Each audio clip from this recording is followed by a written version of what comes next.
रुग्णांची सोय आहे, त्याच्यामध्ये क्वारंटाईन होणारे काही पेशंट, ऑक्सिजन ज्यांना गरज आहे अशी पेशंट, आणि आता लवकरच त्या ठिकाणी व्हेंटिलेटर लावण्याची सोय होते. साधारणपणे ऑगस्टच्या पहिल्या आठवड्यापर्यंत व्हेंटिलेटर तिथे लागतील आणि ऑगस्टच्या पहिल्या आठवड्यापर्यंत वाशीचं रुग्णालय कोविड मुक्त होऊन जाईल, जनरल रुग्णांसाठी ते उपलब्ध होईल अशा प्रकारची भूमिका त्यांनी सांगितलेली आहे. वाशीच्या रुग्णालयामध्येच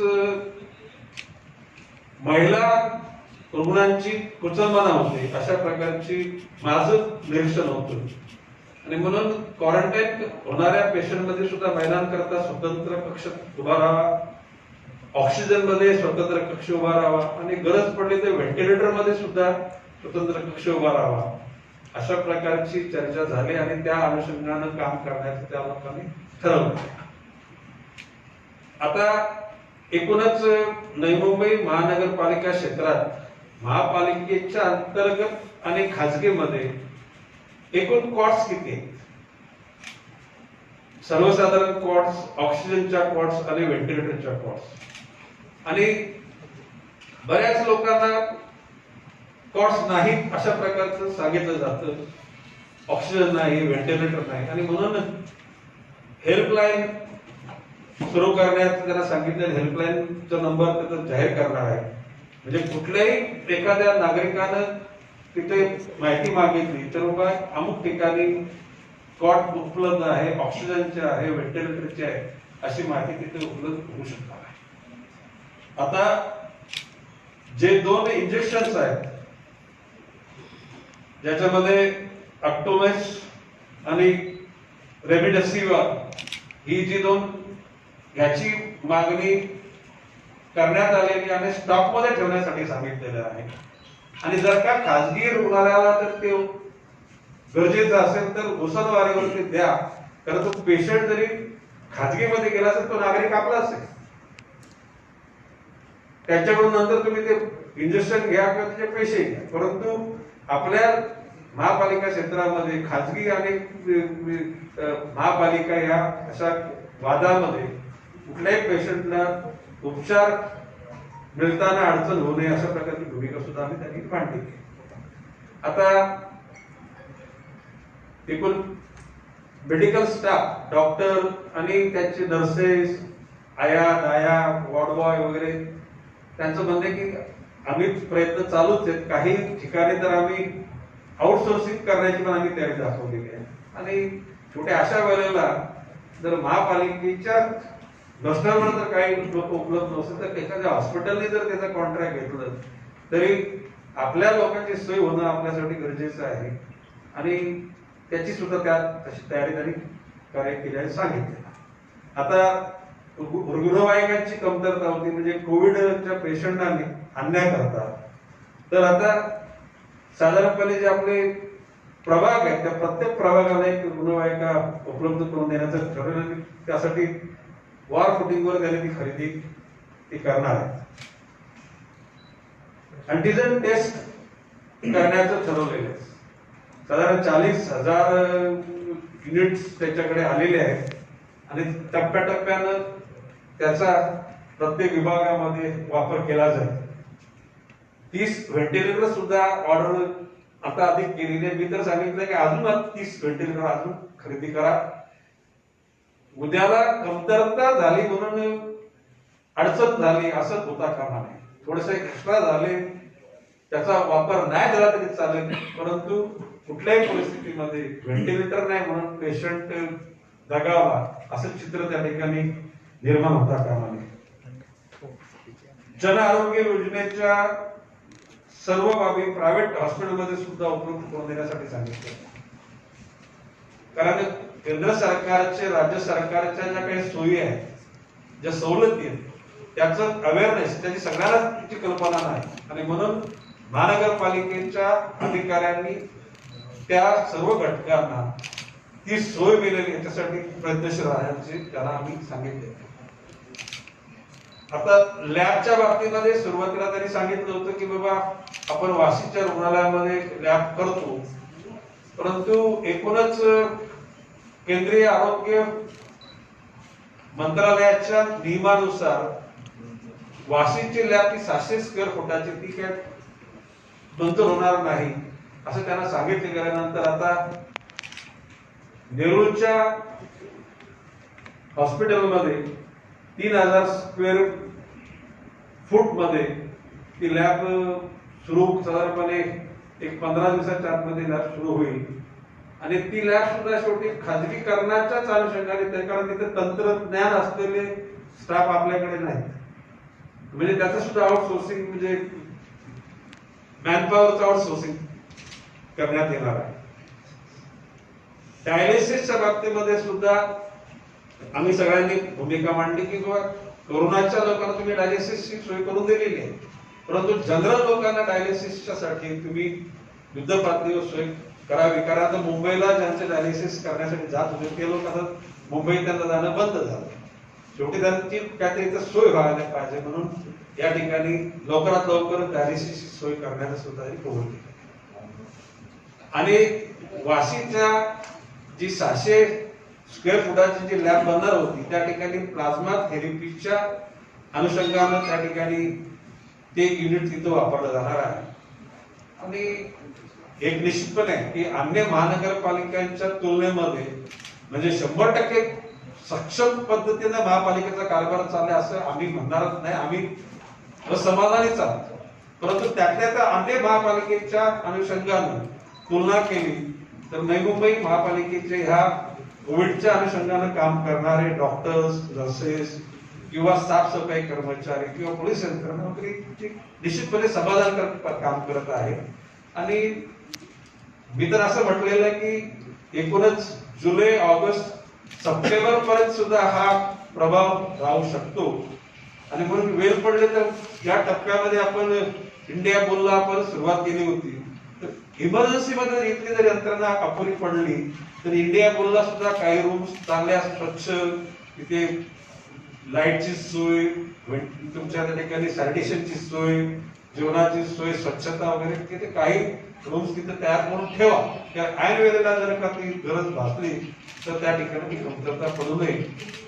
आणि कुठल्याही परिस्थितीमध्ये उपचार मिळू शकले नाहीत म्हणून माणसाला मृत्यू पावला अशा कुठल्याही कुटुंबाच्या घटकांची अशी त्या ठिकाणी ओरड असता कामा नये. आणि आपल्याला रुग्ण म्हणून यावेत परंतु ते दुरुस्त होऊन परत घरी जावे अशाच प्रकारची भूमिका सर्वांनी मांडलेली आहे. आणि माझे सर्व सहकारी त्या ठिकाणी आम्ही यथाशक्ती त्या ठिकाणी आम्ही भूमिका त्या सांगितलं की आमचं डॉक्टर नाथ काहीतरी एखाद दिवस आले पण डॉक्टर नाथ 12 तास दररोज काम करतो ऐकला का.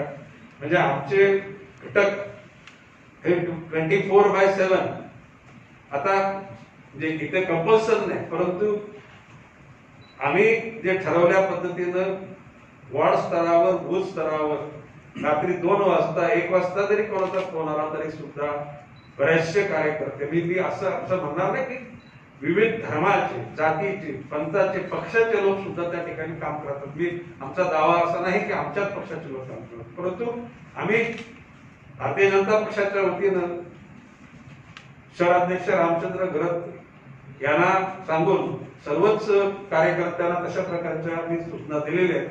आणि त्या पद्धतीनं लोकांची सेवा केली जाते अशा प्रकारचे रिपोर्ट आम्हाला दिले. मुंबईमध्ये नेरूळचा एक पेशंट आहे, मागच्या 10 दिवसापासून इंजेक्शन साठी धावत होता. त्यावर तो महानगरपालिकेच्या हॉस्पिटलला गेला, क्लिनिकला गेला, सगळ्या ठिकाणी फिरला. मेडिसिन असतानाही अधिकारी ऑफिसर होतो, मी तुम्हाला मेडिसिन देणार नाही, तुम्ही कोणाला पण लेटर लिहून द्या. तरी मी तुम्हाला आजपर्यंत तो पेशंटला इंजेक्शन नाही भेटले. DY पाटील हॉस्पिटलमध्ये ऍडमिट आहे. उद्या तो मेला. आता त्याचं आज तोच मुद्दा सांगतो मी. माननीय आयुक्त मिसाळ साहेबांना सांगितलं की तुम्ही त्याला तुम्ही औषध द्या, हॉस्पिटलला द्या, हॉस्पिटल तुमचं त्या परतीला देईल. आणि जर त्या पेशंटचं जर तुमचं नाव असेल, टेलिफोन नंबर, तर माझ्या PA ला तुम्ही फोन करा, त्या अनुषंगाने त्याची सोय आम्ही करू. दादा, आरोग्य विभागामध्ये यांची भरती काढली होती. 80,000, 1 लाख, 1.5 लाख पगार देतात पण यायला कोण तयार नाही. डॉक्टरांचं बाकीयांचं असं मत आहे की तुम्ही आम्हाला वापरून 3-4 महिन्यांनी काढून टाकशील म्हणून यायला ते तयार नाही. या संदर्भात आपण तसं काय त्याची सल्ला मसलत केला का किंवा धोरणात्मक निर्णय किंवा लॉंग टाइम आपण बेनिफिटसाठी काय करणार आहोत?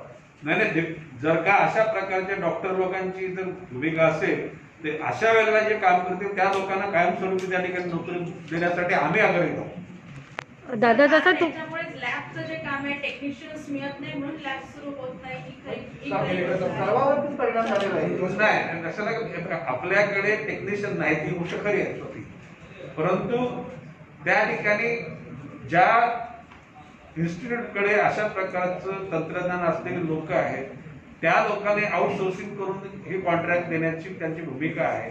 आणि जर आपल्याकडे टेक्निशियन असतील तर त्या लोकांना लोकप्रतिनिधी म्हणून आमच्याकडे पाठवा, आम्ही त्या ठिकाणी त्यांची त्या ठिकाणी शिफारस करतो आणि त्याला कायमस्वरूपी नोकरी मिळण्यासाठी आम्ही प्रयत्न करतो. दादा तुम्ही सांगत आहे केडीएमसी टीएमसी यांच्यापेक्षा नवी मुंबई महानगरपालिकेचं प्रशासन चांगलं काम करते, परंतु इतर ठिकाणी गणेश नाईक यांच्यासारखं नेतृत्व नाहीये आणि नवी मुंबईला नेतृत्व असताना सुद्धा या सर्व गणेश नाईकला डॅमेज करण्यासाठी पॉलिटिकली विरोधक हे सर्व डावपेच करतात आहे का की इथं कोणतीही व्यवस्था कोरोना संबंधित उभी करून द्यायची नाही म्हणून? हे बघा, मी मगाशी म्हटलं की अन्य महानगरपालिकेच्या तुलनेमध्ये नवी मुंबई महापालिकेचं काम चांगलं आहे. याचा अर्थ 100% बरोबर आहे असं नाही म्हणतात. 100% बरोबर नाही म्हणूनच आम्ही इथे येतो. तुम्ही विविध प्रकारचे तुमच्या वृत्तपत्रामध्ये तुम्ही बातम्या देता, प्रायव्हेट सोशल मीडियावरून त्याच्यावर उणिवा शोधल्या जातात.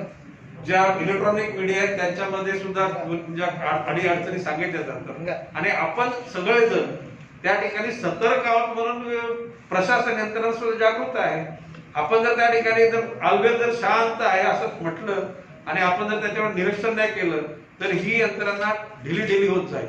दादा एरोली में जिस प्रकार से कोरोना संक्रमण का ग्राफ बहुत ज़्यादा दिखाई दे रहा है, काफ़ी सारे हॉटस्पॉट है वहाँ पे, तो खास तौर पे एरोली जोन को सिक्योर करने के लिए कौन कौन सी सूचनाएं आपने दी है, कैसा आपका पूरा मॉनिटर रहेगा पूरा आपके मतदार संघ में? नहीं देखिए, बात ऐसी कि मैंने ये बात कही कि शुरू में लॉकडाउन हुआ तो लोगों को कोई आइडिया नहीं थी, लेकिन मैं बोल रहा हूं कि राज्यकर्ताओं ने ये बोलना चाहिए कि 5 दिन का आप टाइम ले लो, घाई गर्दी मत करो, जो जितना जरूरत का अनाज है, जितना सब्जी आप खरीदी करके लाओ और 20 दिन का एक ही साथ में लॉकडाउन करो तो 20 दिन में ये चेन टूटेगी.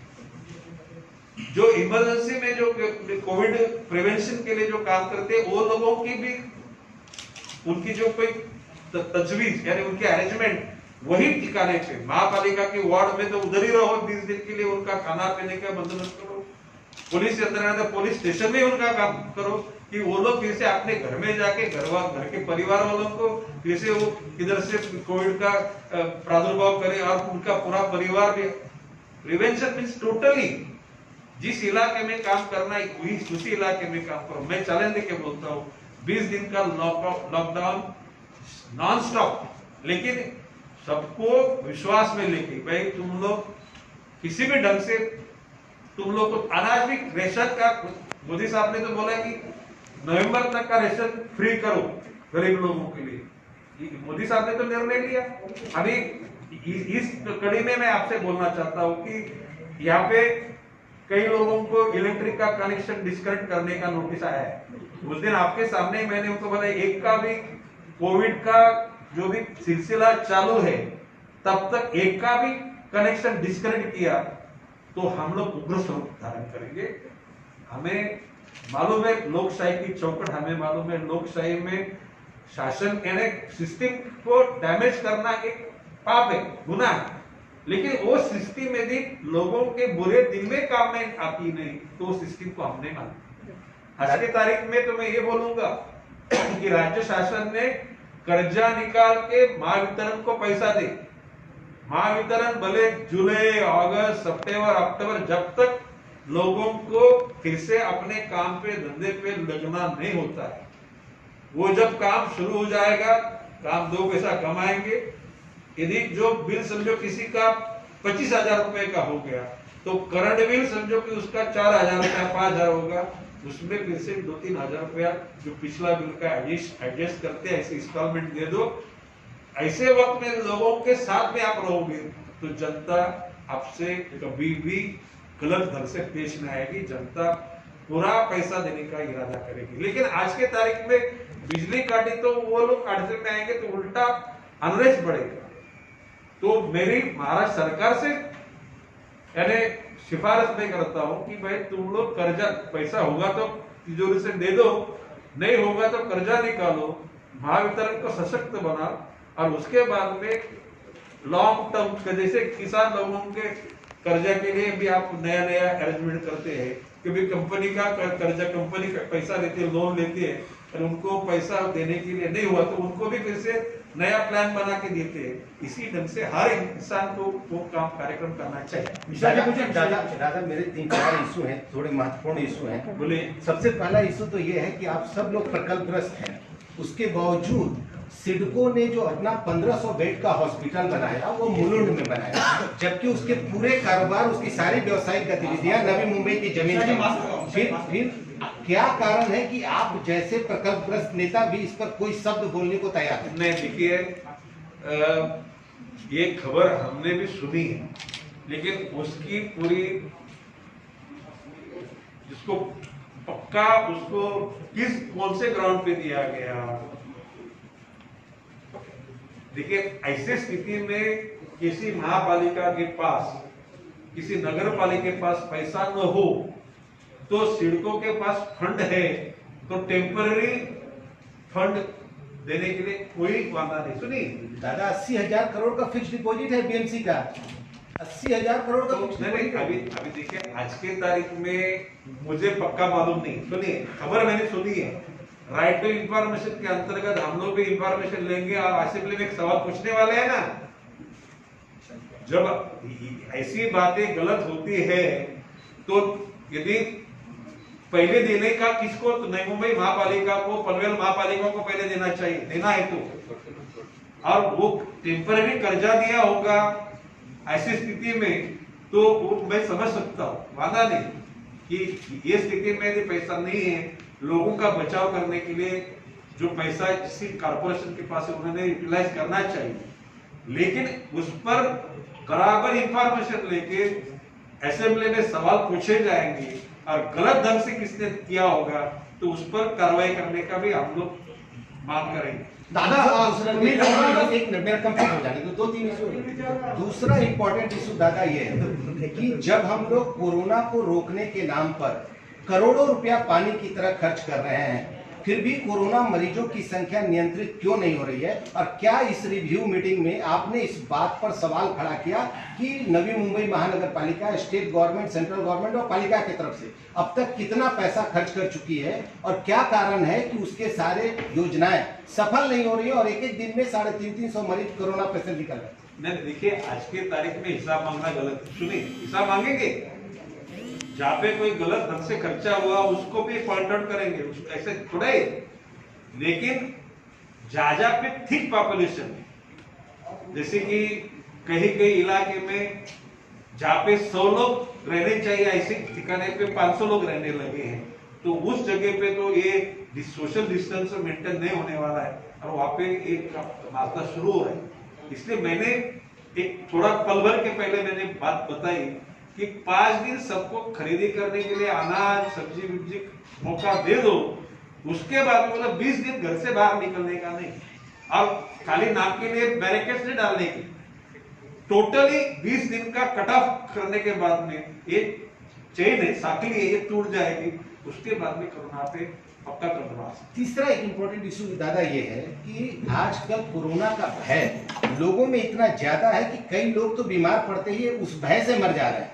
तो ऐसी स्थिति में क्या आपकी तरफ से कोई ऐसा आकलन किया गया है कि कोरोना के पहले पर मंथ नवी मुंबई में मृतकों की संख्या क्या हुआ करती थी और कोरोना के बाद वो मृतकों की संख्या कितनी है, जिससे आप लोगों को यह कह सकें कि कोरोना ने मृतकों की संख्या बढ़ाई है या घटाई है? मैं आपके इंफॉर्मेशन के लिए बोला, अभी आयुक्त महोदय से मैंने ये कहा कि गत 10 साल में हर महीने में ग्राम पंचायत में भी मृत्यु का रिकॉर्ड होता है, नगर पालिका में होता है, महापालिका में होता है। गत 10 साल में वो आंकड़ा क्या था और वो ये साल में क्या है। स्वाइन फ्लू से लोग हर साल में मरते हैं, डेंगू से मरते हैं, मलेरिया से मरते हैं और कारण से मरते हैं। अभी बात ऐसी कि इस पर कोई इलाज नहीं है, इसलिए उसका भय लोगों में पैदा हुआ। वरना मृत्यु तो होती है, सावधानी तो रखनी पड़ेगी और नेचुरल डेथ तो होते ही। ऐसे अपन आप समझ बोले कि कोरोना गया तो डेथ तो होने वाली, ऐसा नहीं। तो नेचुरली कई लोगों को डेथ तो होने वाली, लेकिन उसको उसकी कर्तव्य भावना पूरी हो जाए, उसको जीने का पक्का मौका मिले। आखिर में सब ऑर्गेनाइज ही काम नहीं करते तो फिर बात में किसका कोई इलाज नहीं। दादा आजच्या डेटला आपल्याकडे आयसीयू बेड किती शिल्लक आहेत? त्याने आम्ही तो प्रश्न तोच विचारला की म्हटलं की मला नवी मुंबई महापालिका आणि खाजगी याच्यामध्ये टोटल बेड्स किती आहेत, सर्वसामान्य म्हणजे जनरल बेड्स किती आहेत, ऑक्सिजनच्या किती आहेत आणि व्हेंटिलेटरच्या बेड्स किती आहेत, तर ती फिगर ते देऊ शकले नाहीत। आम्ही त्या कोपरीच्या एका पेशंटची जी क्लिप व्हायरल झालेली आहे त्याचा आम्ही त्यांना सांगितलं किंवा अशा प्रकारचे सांगितले की 25 लोक वेटिंगवर आहेत, तर त्यांचं म्हणणं की असं काही प्रकार नव्हता। तर म्हटलं ठीक आहे, नसेल तर व्हेंटिलेटरच्या सुद्धा काही म्हणजे कॉस्ट शिल्लक पाहिजेत। वाशिगावच्या रुग्णाला रात्रभर अँब्युलन्स मध्ये राहावं लागलं 24 तास 24 तास नाही, म्हणून कशाला काय मी त्यांना सांगितलंय की हेल्पलाईन तुम्ही सुरू करा आणि प्रत्येक खाजगी रुग्णालयाच्या द्वारवर सुद्धा त्या ठिकाणी महापालिकेचा अधिकारी नेमा आणि त्याची कोण कुठल्या तासामध्ये काम करणार त्याचा टेलिफोन नंबर द्या, त्याचं म्हणणं आम्ही देतो। आता मी ही माहिती दिली, तुम्ही जरा म्हणजे मीडिया म्हणून तुम्ही सुद्धा ती माहिती जरा उपलब्ध करा आणि लोकांपर्यंत ती पोहोचवा। खासगी हॉस्पिटलकडून खूपच सारे मोठ्या प्रमाणात लूट चालू आहे कोरोनाच्या नावाखाली।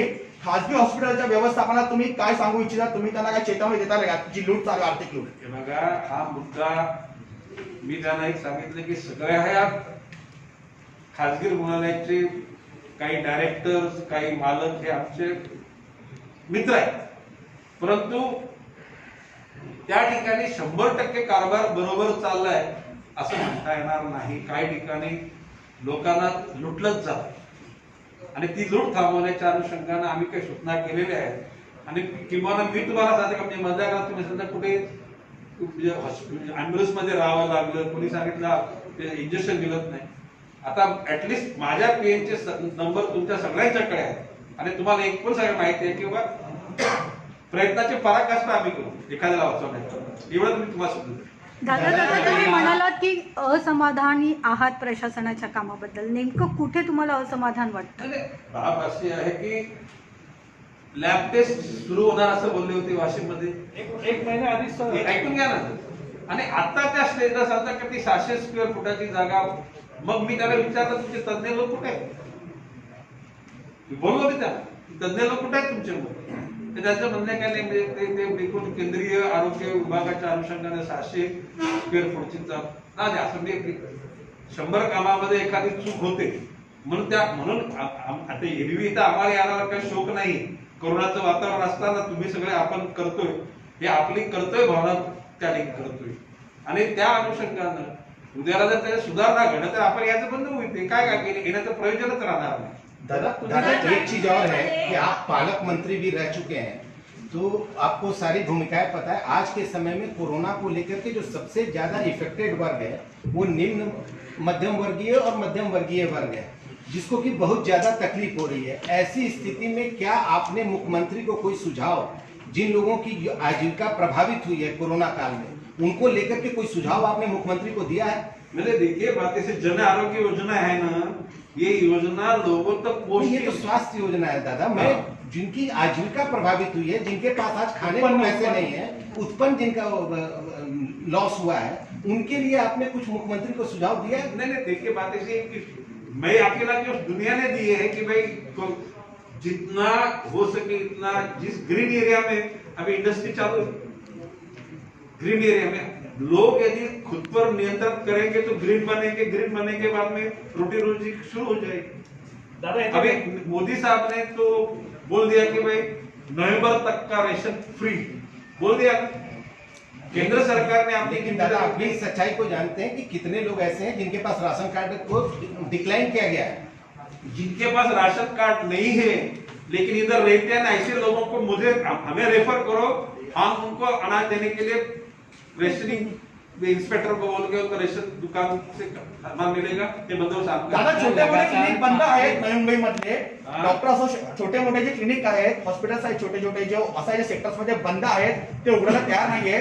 कोरोना व्यतिरिक्त जे काही छोटे मोठे आजार असतात त्याच्यामुळे लोकांना हॉस्पिटलला जावं लागतं, तो लोड वाशी रुग्णालयावर पडतो किंवा खासगी हॉस्पिटलमध्ये जावं लागतं. या छोटे मोठ्या जे क्लिनिक आहेत त्यांना चालू करण्यासाठी तुम्ही काय आवाहन करू इच्छितात का डॉक्टरांना? नाही, डॉक्टरांना आम्ही आवाहन केलंच होतं, पण डॉक्टरांना सुद्धा आपल्या या म्हणजे कोरोनाची भीती वाटते.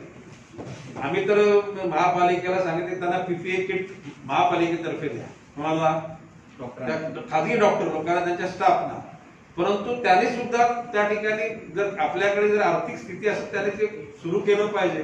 आणि आज हा मुद्दा चर्चेला आल्यानंतर आयुक्तांनी सांगितलं त्यांना आम्ही नोटीस देतो, त्यापेक्षा त्यांच्या क्लिनिकचा असलेला जो लायसन्स आहे तो रद्द करण्याची आम्ही शिफारस करतो. सर, MIDC आणि आपल्या मुंबईमध्ये जे कोविड सेंटर उभारलेलं आहे किंवा आपली जी वाशीचं एज्युकेशन सेंटर आहे तिथे पालकमंत्र्यांनी असं सांगितलं होतं की हे कोविड सेंटर फक्त नवी मुंबईसाठी नाही तर ठाणेच्या इतर महानगरपालिकांना उपयोगी पडतील.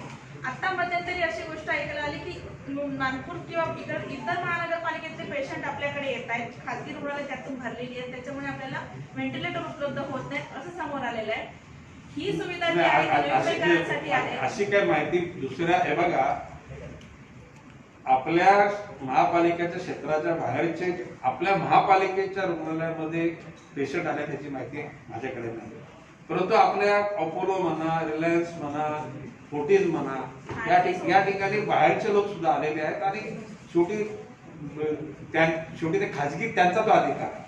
परंतु नवी मुंबई महापालिकेच्या कडे राहणाऱ्या पेशंटला पहिला प्रवेश दिला पाहिजे असा आमचा आग्रह आहे. दादा, MIDC आणि APMC सुरूच आहे, लॉकडाऊन सुरू आहे, त्याचा काही परिणाम तुम्हाला जाणवतोय का? हे बघा, आता त्यावर त्यांनी सांगितलं की APMC मध्ये येणाऱ्या प्रत्येक घटकाची ते लोक टेस्ट करतात आणि APMC चे डायरेक्टर्स लोकांनी जो सांगितले का या ठिकाणी APMC मध्ये काही प्रादुर्भाव होईल अशी काय परिस्थिती आता राहिलेली नाही. दादा, लगातार 5वीं बार आपने मुलाकात की है आयुक्त से, कई अनगिनत सूचनाएं उनके समक्ष रखी, ऐसे में किस तरह के लूपहोल्स मनपा ने अपने दूर किए हैं, कितनी कमियों को अब तक दूर किया इन मुलाकातों के बाद? दादा, इसी से रिलेटेड क्वेश्चन है जो वो पूछा है, उसी से रिलेटेड आप लगातार चौथी बार आप आयुक्त से मिले हैं, आपकी सबसे पहली प्राथमिकता जो थी कि वासी के मनपा अस्पताल को सार्वजनिक अस्पताल है वो सामान्य लोगों के लिए मुक्त किया जाए, इसलिए मैंने बोला ना मेरा क्वेश्चन कंप्लीट हो जाए. पूर्व सीएम भी मिले, विरोधी पक्ष नेता भी मिले, आप लगातार मिल रहे हैं, दूसरे विधायक मिल रहे हैं, दूसरे पदाधिकारी मिल रहे हैं, लेकिन इसका समाधान आज तक महानगरपालिका ने नहीं किया. क्या आपकी सुनी नहीं जा रही है? नहीं, या महानगरपालिका अपने मनमानी कर रही है? नहीं, सुनिए, यदि लगातार पूर्व मुख्यमंत्री जी आए, विरोधी पक्ष नेता विधान परिषद आए, मेरे साथ में साथी लोगों ने, इसलिए कम से कम अभी अगस्त के फर्स्ट वीक में वाशी रुग्णालय को कोविड फ्री रुग्णालय, जनरल रुग्णालय बनाने का उन्होंने सोचा है. अभी सिडको एग्जीबिशन सेंटर में क्वारंटाइन सेंटर के साथ अभी ऑक्सीजन लग गए, उसके साथ में वेंटिलेटर भी लग रहे हैं, महिलाओं के लिए अलग कक्ष बन रहा है और स्वैब टेस्टिंग के लिए अभी लैब भी अभी जल्दी से बन रही है, एम्बुलेंस आ रही है. ये सब जो कुछ हो रहा है ये आप लोग और हमारे साथी यानी जो लोक प्रतिनिधि है वो लोगों ने लगातार यहाँ आके उनकी खमियां पे नजर उनकी इनवाइट की है, अटेंशन करने के लिए बताए, इसलिए सुधार हो रहा है. यदि अपन न आते तो कारोबार अलवेल है समझ के बहुत सारे मामले गड़बड़ गुंदन में जाते थे. देर आए दुरुस्त आए तो कह सकते हैं, देर आए दुरुस्त आए मनपा प्रशासन ऐसा कह सकते हैं. मैं ये बोलूंगा कि पूरी तो क्षमता के साथ अपने मन के मुताबिक नहीं हो रहा है, लेकिन सुधार हो रहा है. समर्थन करते हैं. चलिए, एक लॉकडाउन जो एक हफ्ते का और लगा है, इसका आप क्या समर्थन कर रहे हैं? क्या इसे लगता है? देखिए बात, मैं तो बोलता हूँ एक बार लोगों को खाना पीना बंदोबस्त करने दो और एक ही बार लॉकडाउन करो, एक चेन कट करो, बात खत्म हो जाएगी.